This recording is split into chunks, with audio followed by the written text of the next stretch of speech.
It's crazy, bro. The journey is a lot. I'm missing a lot of pieces, but I feel that. So let's say like I'm a up and coming songwriter. I'm asking this for y'all, so yeah. I got y'all. So let's say I did like this, right?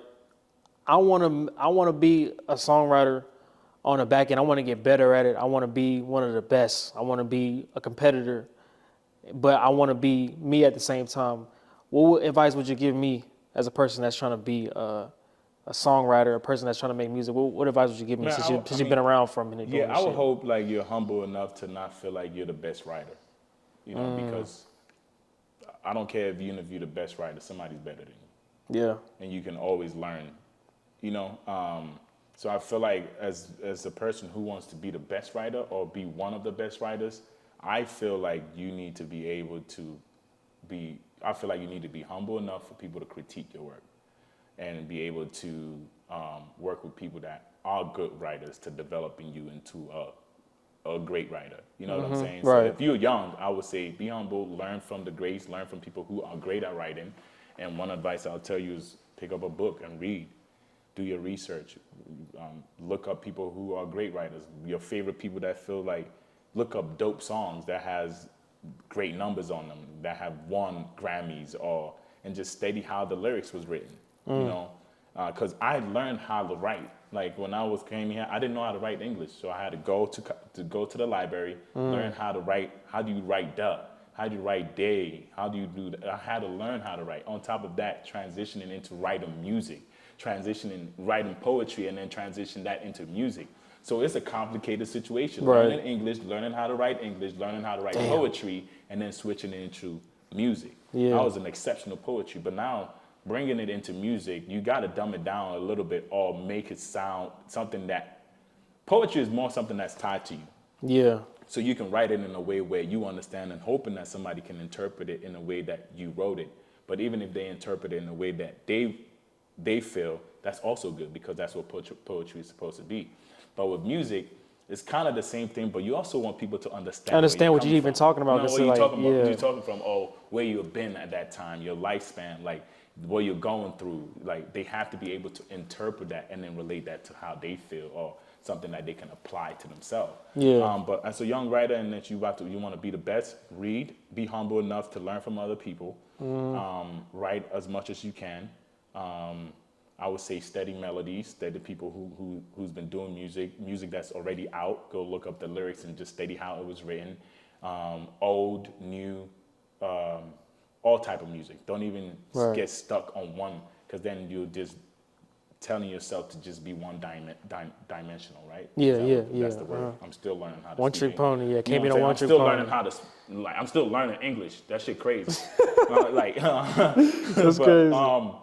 but yeah, so like I feel like if you want to do that, you have to be humble enough to be in an environment where you can learn and be the best. And if you do that, you'll be a great writer. You'll be one of the best because there are a lot of best writers. You cannot be the best writer in the world. You now, right? What do you see for yourself with your own music? Where do you want to take it? Where do you want to what do you want to step into as, and what do you want to blossom as far as being lucid, right? Yeah. What does that look like for you? What's the atmosphere like? Oh man, I mean, just to be around great people, just to be among the greats. Like, I have people that I think are great, and I want my music to be able to take me there. At the end of the day, I don't do music for myself. I do music to serve people. You know what I'm saying? And that's what I do music for. Yeah, I might do music to express myself, to express some of the things that I'm going through, or some of the things that I've been through. But music, it's I feel like that's is more of a universal marketing for me, Right. for everything else that I'm doing. And so if that can put me in a position to strike a new deal, you know what I'm saying? That's what I want to do. I'm not in the music industry or in the music business. I don't even want to say industry, but the music business to be one dimensional, like I said. I don't want to be stuck in one area. Like, if I could do music and they could put me in a position to strike a podcast deal, nigga, I'm gonna do that. Let's do it. If I could do, if I can do music and it can generate me money from touring, merch, streaming, and I can use that to start real estate. I'm gonna do that. You know what I'm saying? Like, yeah. And if I don't have the capital, and music is gonna help me gain the capital or put me in that position to be able to talk to people to raise the capital. I'm gonna do that. You know what I'm saying? So I feel like music is kind of a universal marketing type of vibe. You know, so it helps position you to do what you want to do. If you're a businessman, and if you're an artist and a businessman, you know the music is to position you to do everything else that you want to do. Right, and exactly. That's kind of me. My goal. I'm very intentional. Like everything that I'm doing, whether it's music, especially music, I'm very intentional with this music shit. Like I'm using it to position myself to be able to control what I love to do. You know what I'm saying? So yeah, man. Use the music to control what I love to do. I think that's the space I want to be in. Use the music to control the things that I love to do and not be controlled. Exactly. That's well put, because I feel like even nowadays, artists, we see a lot of artists so many times, over the years, opportunity comes about that's so different, but it's so dope at the same time, and they sabotage it. And like, I see that all the time. Even when I talk to Mike, he's behind the camera. That's my boy Mike. You know what I'm saying? If y'all don't know. You know what I'm saying? He's giving peace on to y'all. Yeah. I was talking to him, and I was just like, we were talking about somebody. I'm not gonna say no names. I was like, okay, why did they blow this opportunity when it's like the easiest thing to take, and it's gonna make them blossom even more? And he was just telling me like, man, listen, bro. Some niggas just want to sabotage some shit. You know what I'm saying? And I feel like it's kind of heartbreaking to watch sometimes, because like, nigga, the play is right here. It's literally on right here. You know what I'm saying? And it's like, watching that is like the craziest thing in the world. So like, to just tap into that, bro. Like, honestly, some people are not built like you or Mike. You know what I'm saying? Like, some people don't see that as the easy way out. Though you might see it, the easy way out might not be the easy way out for that person. They might think it's the hardest thing for them, and they don't understand it. So they will blow it because of that.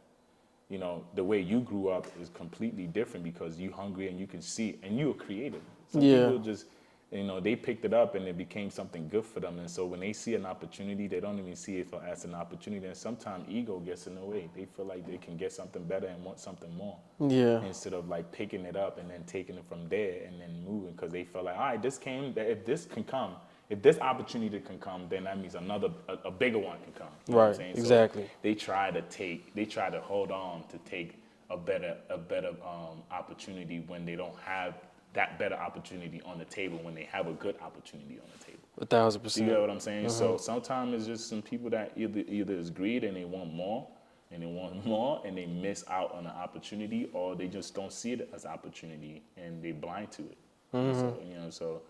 And me, you, Mike, we see things differently than a lot of people. You know what I'm saying? If you may see, this is a great opportunity. You can see the opportunity and see how, and you can structure it right there and know exactly how and make it happen. Some people cannot. They just see it right there and be like, yeah. Right.